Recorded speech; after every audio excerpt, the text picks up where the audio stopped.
Why would a billionaire's twin sons abandon their expensive tutors for secret midnight lessons with the company janitor? I need to see real improvement in 2 weeks. If nothing changes, we'll have to reconsider the competition. Those words crushed Brian and Nathan Smith, but that night, crying in a corporate hallway, they met someone who saw what 17 experts had missed. What he taught them changed everything. This is that story. Before we continue, please tell us, where in the world are you tuning in from? We love to see how far our stories travel. The sound echoed first, soft, broken, desperate. Anthony Brown paused mid-push, his mop leaving wet streaks across the polished marble floor of Smith Enterprises' 5th level. It was nearly 11 p.m. The building should have been empty, silent except for the hum of ventilation systems and the occasional creak of settling steel. But someone was crying. He followed the sound past darkened offices and glass-walled conference rooms until he found them. 2 boys, no older than 9, sitting on the floor near the emergency stairwell. Their matching school blazers were wrinkled. Their faces were red and wet with tears. Between them lay scattered worksheets covered in equations and frustrated eraser marks. Anthony set down his cleaning cart gently and approached. "Hey," he said, his voice soft. "Are you two all right?" Both boys looked up, startled. Their eyes were identical, dark, puffy, filled with the kind of despair that seemed too heavy for children to carry. The one on the left wiped his nose with his sleeve. "We're fine," he mumbled, but his voice cracked. Anthony crouched down, his janitorial uniform crinkling. He was eye level with them now. "You don't look fine. You look like your world just ended." The boys exchanged glances. Something about this man, maybe his kind eyes, maybe the patience in his posture, made the one on the right speak. "Our mom just told us we can't compete in the state mathematics competition," Nathan said, his voice barely above a whisper. "We've been dreaming about it for months. We practiced every day. We wanted it so badly. But she said we're not good enough. She hired all these expensive tutors, but we just don't get it. Not the way they teach. They get frustrated with us. They make us feel stupid when we ask questions. And now Mom says if we don't improve in 2 weeks, she's pulling us out completely. She said we'd embarrass the family, embarrass her company." Anthony felt something twist in his chest, a recognition, an ache. He knew this feeling, the weight of disappointing someone you loved, the crushing sense of not being enough. "What are you struggling with?" he asked quietly. Nathan reached for his backpack and pulled out a crumpled worksheet. "This problem. Nobody can explain it in a way that makes sense. Our tutor just kept saying we weren't trying hard enough. But we were. We really were." Anthony took the paper. It was a complex word problem. Rates, distances, time, the kind of problem he used to solve in his sleep. Before everything changed. Before he'd traded equations for mop buckets and late-night shifts. He looked at these 2 boys, their desperate faces, their shattered dreams. He'd sworn off teaching, promised himself he'd never step back into that world. But looking at them now, he couldn't just walk away. "Okay," Anthony said, sitting cross-legged on the floor beside them. "Forget everything your tutors told you. I'm going to tell you a story instead." Both boys blinked. "A story?" "Trust me. What if I told you this problem isn't about numbers? It's about 2 pirates racing to a treasure island." Brian's eyebrows furrowed. "Pirates?" "Yeah. One pirate has a faster ship but starts from farther away. The other pirate has a slower ship but gets a head start. Who reaches the treasure first?" As Anthony began weaving the story, something magical happened. He didn't lecture, he didn't drill, he drew simple pictures on the back of the worksheet, stick figure pirates, wavy ocean lines, a tiny island with an X marking the spot. He asked them questions, guiding them gently when they stumbled, celebrating when they grasped a concept. "So if this pirate travels at this speed," Nathan said, his finger tracing the drawing, "and this one has this much of a head start, then we need to find when they meet," Brian finished, excitement replacing despair. 20 minutes passed like seconds. By the end, both boys had solved the problem. More importantly, they were smiling. "Can you teach us more?" Brian asked, his eyes bright now. Anthony hesitated. Teaching. The word tasted both bitter and sweet. But these kids... "One more problem," he said. "Then I need to finish my work." They tackled another problem together, this time about astronauts and rocket trajectories. The twins were sharp. Their minds just needed the right key to unlock them. They were so absorbed they didn't hear the elevator chime or the sharp click of heels against marble. "Brian! Nathan, what are you doing?" All three of them jumped. Eliana Smith stood 10 feet away, her power suit immaculate even at this hour, her expression a mixture of confusion and disapproval. Her dark hair was pulled back severely. Her eyes were cold as they moved from her sons to the janitor, sitting on the floor with them, worksheet covered in pirate doodles. "Mom!" Nathan scrambled to his feet. "He was helping us. He explained the problem in a way we actually understood." Eliana's gaze settled on Anthony as he stood, suddenly very aware of his cleaning uniform, the mop cart behind him, the vast distance between a CEO and the night shift janitor. "I appreciate your kindness," she said, her tone polite but firm. "But my sons have professionally qualified tutors. Come along, boys. It's late." She wasn't rude. Eliana prided herself on treating all employees with basic respect, but her message was clear. This was inappropriate. Whatever this janitor thought he was doing, it wasn't his place. "But Mom," Brian started. "Now." The twins gathered their things, looking back at Anthony with pleading eyes. He gave them a small nod, a silent message. "It's okay. Go." As the elevator doors closed on their disappointed faces, Anthony stood alone in the hallway, the worksheet with its pirate drawings still in his hand. He should have felt relief. He'd almost let himself teach again, almost opened that door he'd sealed shut, but all he felt was the familiar ache of watching someone walk away. Have you ever felt like you failed someone who needed you most? Like you let them down when they needed you to show up? Drop a comment below. You're not alone in that feeling. As Anthony returned to his cart and resumed mopping, the building's silence wrapped around him like a familiar coat. Most people would see this job as a step down, a defeat. Once upon a time, he would have agreed, but that was before. The memories came uninvited, as they always did in the quiet hours. 10 years ago, Anthony Brown had been someone different entirely. He'd been the youngest person to win the National Mathematics Championship at 16. By 22, he'd earned his doctorate. By 25, he was the most sought-after private tutor in the state. Elite families paid him extraordinary fees. Their children needed perfect SAT scores, Ivy League acceptances, competition victories. Anthony delivered every single time. His calendar was booked months in advance, sessions from dawn until late evening, barely a breath between appointments. The money flowed in steadily. He bought a house, provided well, felt the deep satisfaction of building something solid. But he was never home. His wife Grace never complained. She was gentle, understanding, patient beyond measure.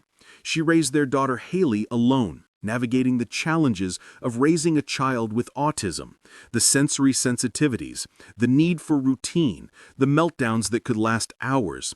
Haley needed consistency, patience, and presence. Anthony loved them both deeply, but his work consumed him. He told himself he was providing for their future, that the sacrifice was temporary, that this was what success looked like. He missed bedtime stories, missed parent-teacher conferences, missed quiet Sunday mornings. He promised himself and Grace that things would slow down, next month, next year, when he'd saved enough. Then Grace's health began to fail. It started with fatigue she dismissed as stress. Then came pain she couldn't ignore. The diagnosis hit like a freight train, a rare, aggressive condition. No clear treatment path, no promises, just time slipping away. Anthony withdrew from his tutoring practice immediately, finally home, finally present. But by then, watching helplessly as the woman he loved fought a battle she couldn't win felt like its own kind of torture. She passed away on a Tuesday morning in early spring. Anthony had been holding her hand. 8-year-old Haley had been sitting in the corner, rocking back and forth, her small hands over her ears, trying to process a loss her mind couldn't fully grasp. The grief was suffocating, but worse than grief was guilt, the crushing, inescapable guilt. He'd chosen prestige over presence, success over Sunday mornings. He'd had years with Grace, and he'd spent them in other people's homes, teaching other people's children, building a reputation while his own family needed him. After the funeral, colleagues urged him to return. Parents called with generous offers. His reputation remained sterling. But Anthony couldn't step back into that world. Every equation felt like an accusation. Every competition trophy on his shelf mocked him. Haley needed him now more than ever. Without her mother, her world had become even more unpredictable and frightening. She needed stability, routine, and a parent who actually showed up. So Anthony made a decision that shocked everyone who knew him. He applied for night shift janitorial work at Smith Enterprises. The pay was modest, the work was simple, but the night shift meant he could be home every morning when Haley woke. He could make her breakfast, walk her to her special education program, attend her therapy appointments, be there for the evening routine she desperately needed. His former colleagues thought he'd lost his mind. Some pitied him, but for the first time in years, Anthony slept peacefully. He was finally the father he should have been all along. Anthony didn't expect to see the twins again, but the next evening, there they were, waiting near his cleaning cart on the 5th floor. "We came back," Brian said simply. "Our mom doesn't need to know," Nathan added quickly. We want to learn the way you teach. Please?" Anthony should have said no, should have sent them back to their expensive tutors, but looking at their hopeful faces, he couldn't. "Just talking," he said carefully. "If anyone asks, we're just talking. Understood?" They nodded eagerly. And so it began, secret lessons disguised as casual conversations. If supervisors passed by, Anthony was just chatting with the CEO's kids while he emptied trash bins. But those conversations covered complex mathematical concepts transformed into adventures. A problem about optimal speed became a story about race car drivers competing on dangerous tracks. A question about water pressure became a tale of deep-sea divers searching for sunken treasure. Geometry transformed into architects designing impossible buildings that touched the clouds. The transformation was remarkable. Within 2 weeks, the twins' practice test scores began climbing. More importantly, their fear evaporated. Math stopped being an enemy and became a puzzle, an adventure, something to explore rather than endure. They stopped crying during tutor sessions. They started asking questions with excitement instead of dread. They studied not because they had to, but because they wanted to understand. Eliana Smith hadn't chosen to be the way she was. She'd been shaped by it. Her father had been brilliant, successful, and merciless. From the moment she could read, he'd pushed her relentlessly. Average wasn't acceptable. Good wasn't enough. She would be exceptional or she would be nothing. By 28, she was the youngest CEO in her industry. By 33, she ran Smith Enterprises with ruthless efficiency. She was respected, feared, and completely alone. Emotional connections felt like vulnerabilities she couldn't afford. When she had Brian and Nathan, she approached motherhood the same way she approached board meetings, with clear expectations and measurable outcomes. She hired the best tutors money could buy, enrolled them in elite programs, expected results. But the boys kept struggling, especially in mathematics. It baffled her. They were intelligent.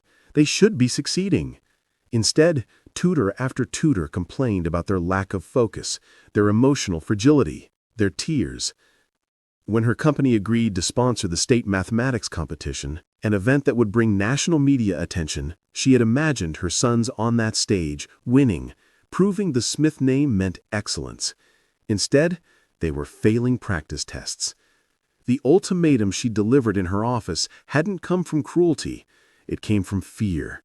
Fear that they'd embarrass her publicly. Fear that she'd failed as a mother, the same way she'd feared disappointing her own father. She didn't know how to be soft. She only knew how to push. It was all she'd ever been taught. 5 weeks after that first encounter, Brian arrived early for his evening conversation with Anthony. The janitor wasn't there yet, so Brian wandered, bored, looking at the storage closets lining the hallway. One door was ajar. Inside, between bottles of cleaning solution and boxes of trash bags, Brian spotted something unusual. An old leather notebook, its cover worn and cracked with age. Curious, he pulled it out. The first page had a name written in neat handwriting. Anthony Brown, Ph.D. Brian's eyes widened. He flipped through pages filled with complex mathematical proofs, lecture notes, teaching philosophies. Then came the newspaper clippings, carefully pressed between pages. Local prodigy wins National Mathematics Championship. Dr. Brown named state's top educator. Students under Brown's tutelage sweep Ivy League acceptances. There was a photograph, a younger Anthony in a suit, not a janitor's uniform, accepting a trophy. His smile was different then, confident, unbroken. "Nathan," Brian called urgently, "you need to see this." When Nathan arrived, they pored over the notebook together, piece by piece assembling the truth. Their janitor, the man their mother had dismissed as unqualified, had been a celebrated professor, a genius in the academic world he'd mysteriously left behind. "Why would he give all this up?" Nathan whispered. "I don't know," Brian said, "but Mom needs to see this. She needs to know she was wrong about him." The next morning, they brought the notebook to their mother's office. Eliana was reviewing quarterly reports when her sons walked in, holding something carefully like it was fragile. "Mom," Brian said, setting the notebook on her polished desk, "you told us that Janitor wasn't qualified to teach us. You were wrong. You need to see this." Eliana looked at the notebook, then at her sons' serious faces. As she began reading, her expression shifted. From confusion to shock to something that looked like shame. Page after page revealed a truth she hadn't bothered to discover. This man she judged by his uniform had accomplished more than most people dreamed. His credentials were impeccable, his mind was extraordinary, and she dismissed him based solely on his job title. She'd done exactly what she criticized others for, made assumptions about worth based on appearance. That evening, Eliana left work early for the first time in months. She found Anthony in the parking garage, loading his cleaning supplies into his old car. "Mr. Brown," she said, her voice quieter than usual, "may I speak with you?" Anthony turned, recognizing her immediately. They stood in the dim garage, the CEO and the janitor, the distance between them suddenly feeling much smaller. "My sons showed me your notebook. I owe you an apology. I made assumptions about you based on your position here. That was wrong of me." "You don't owe me anything," Anthony replied gently. "I do." She stepped closer, her walls cracking. "Why are you here? With your background, you could be teaching at any university, running your own firm. Why janitor work?" For a long moment, Anthony didn't answer. Then, standing in that parking garage as the last light faded from the sky, he told her everything. About Grace, about the brilliant career that consumed him, about choosing prestige over presence, success over Sunday mornings, about watching his wife fade while he was finally home, but too late. About 8-year-old Haley, who experienced the world so differently, who needed routine and patience and a father who actually showed up. "After Grace died," Anthony said, his voice thick, "I couldn't go back to that life. Every equation reminded me of what I'd lost, what I'd sacrificed. I needed a job that would let me be present for Haley. Night shift meant I could be home for breakfast, for her therapy, for everything she needed. I chose this job specifically because it meant I could finally be the father I should have been all along, even if it meant giving up everything else. Eliana listened without interrupting, and something fundamental shifted inside her. She'd built her entire identity on achievement, on climbing higher, on never showing weakness. But this man had done the opposite. He'd climbed down willingly, sacrificed prestige and money and status, all for his daughter. It was the opposite of everything her father had taught her, everything she'd believed success required. And standing here, listening to his story, she realized she'd been wrong about so many things. "Would you continue teaching them?" she asked, her voice vulnerable. "My sons, officially, with my blessing." Anthony hesitated. "I don't know if I'm ready to call it teaching, but they've learned more from you in 5 weeks than from a year of expensive tutors. Not because you're more qualified, though you clearly are, but because you see them. You don't treat them like projects or problems to fix. You treat them like children who deserve patience. That's what they needed all along."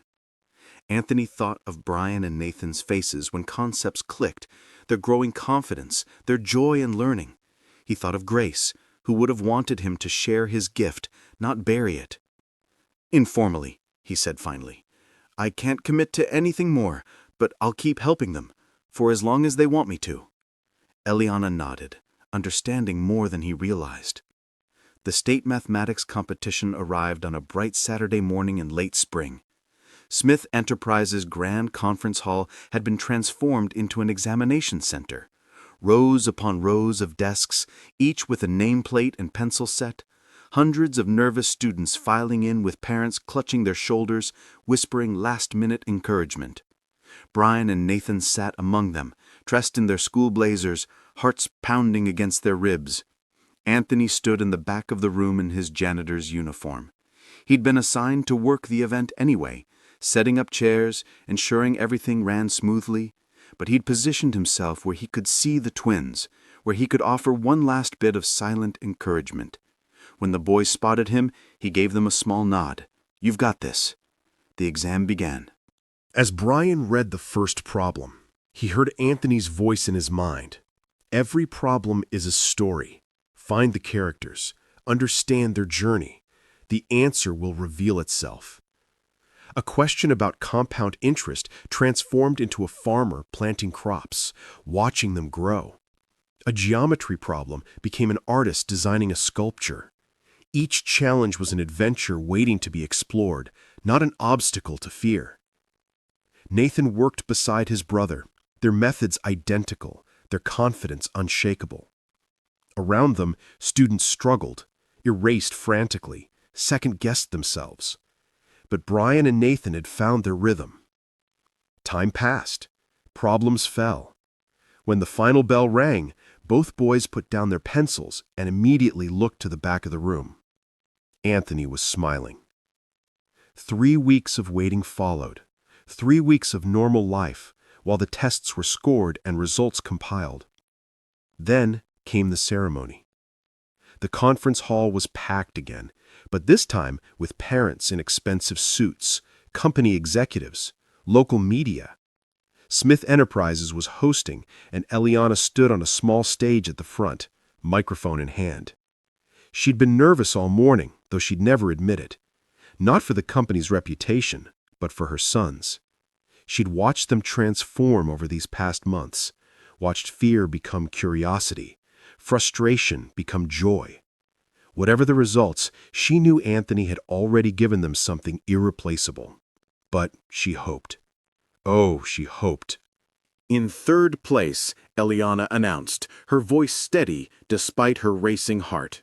"With a score of 94 out of 100, Nathan Smith." The room erupted in applause. Nathan walked to the stage, his face breaking into the biggest smile Eliana had seen in years. She handed him his medal and for just a moment let herself hug him. "And in 1st place," she continued, her throat tight, "with a perfect score of 100, Brian Smith." The applause was thunderous. Brian bounded onto the stage, accepting his medal with shaking hands. He stood beside his brother, both of them scanning the crowd. Then they saw him.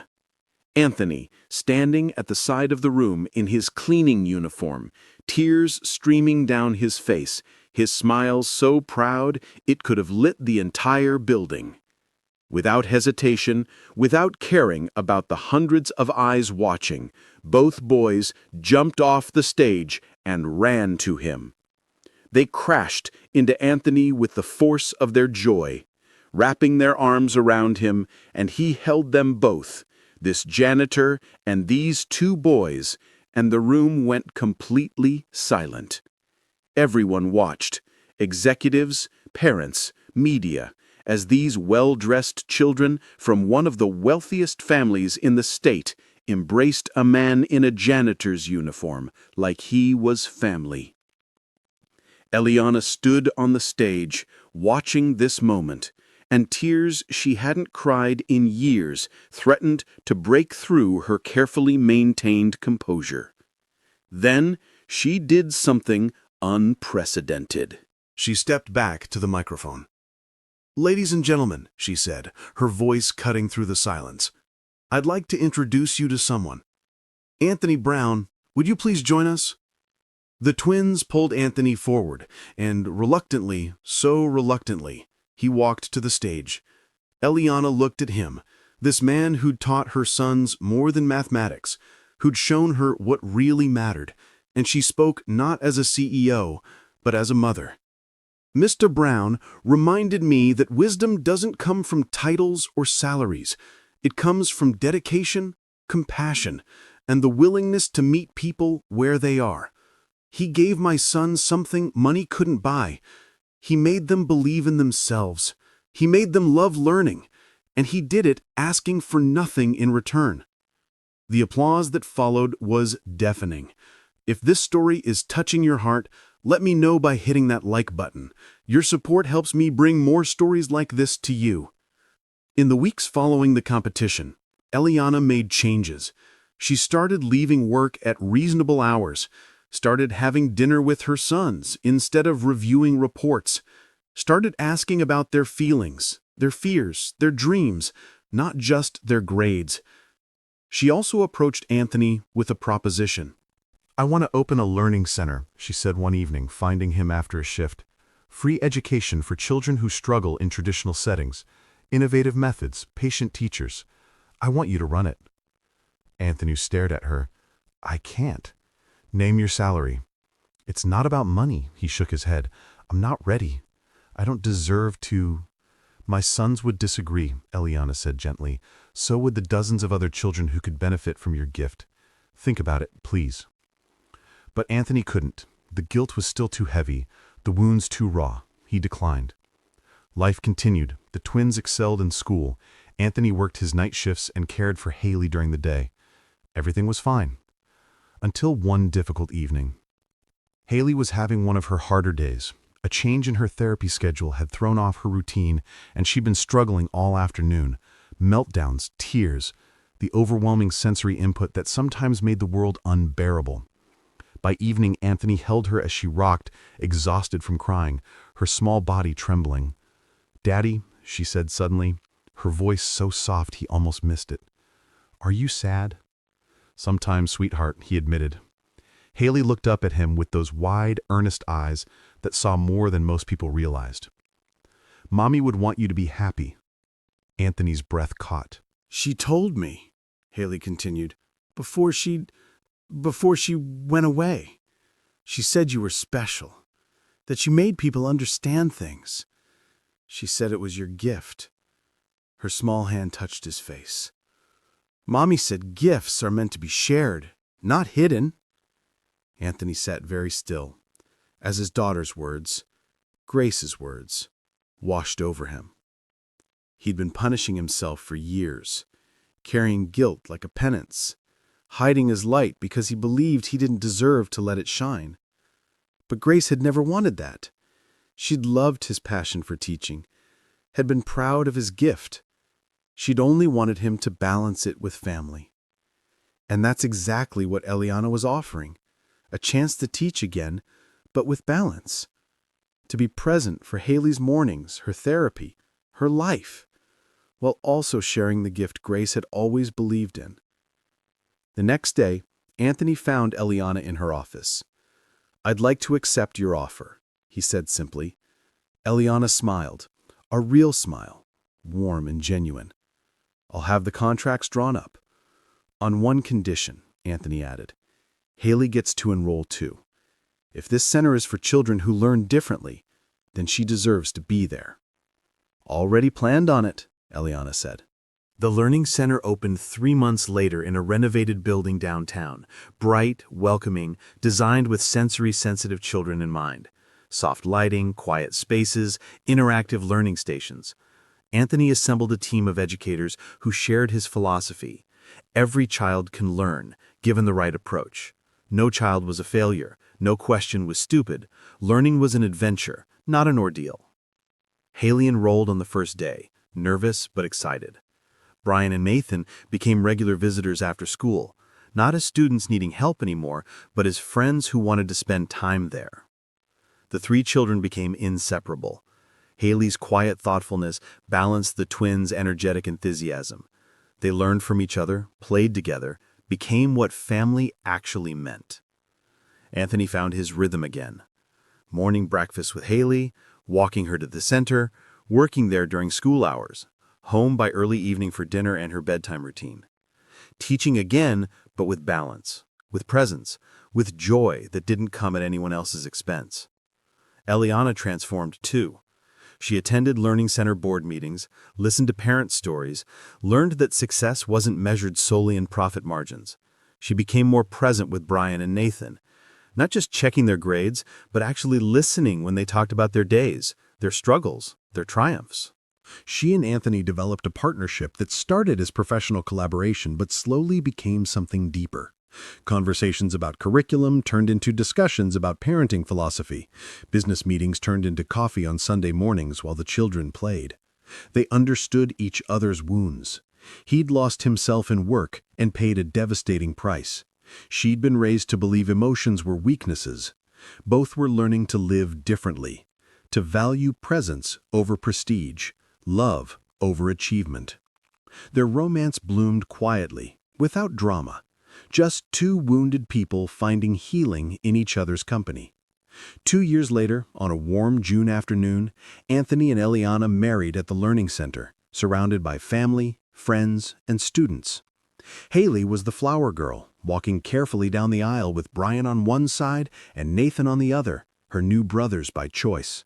She was smiling, her eyes bright, her steps confident.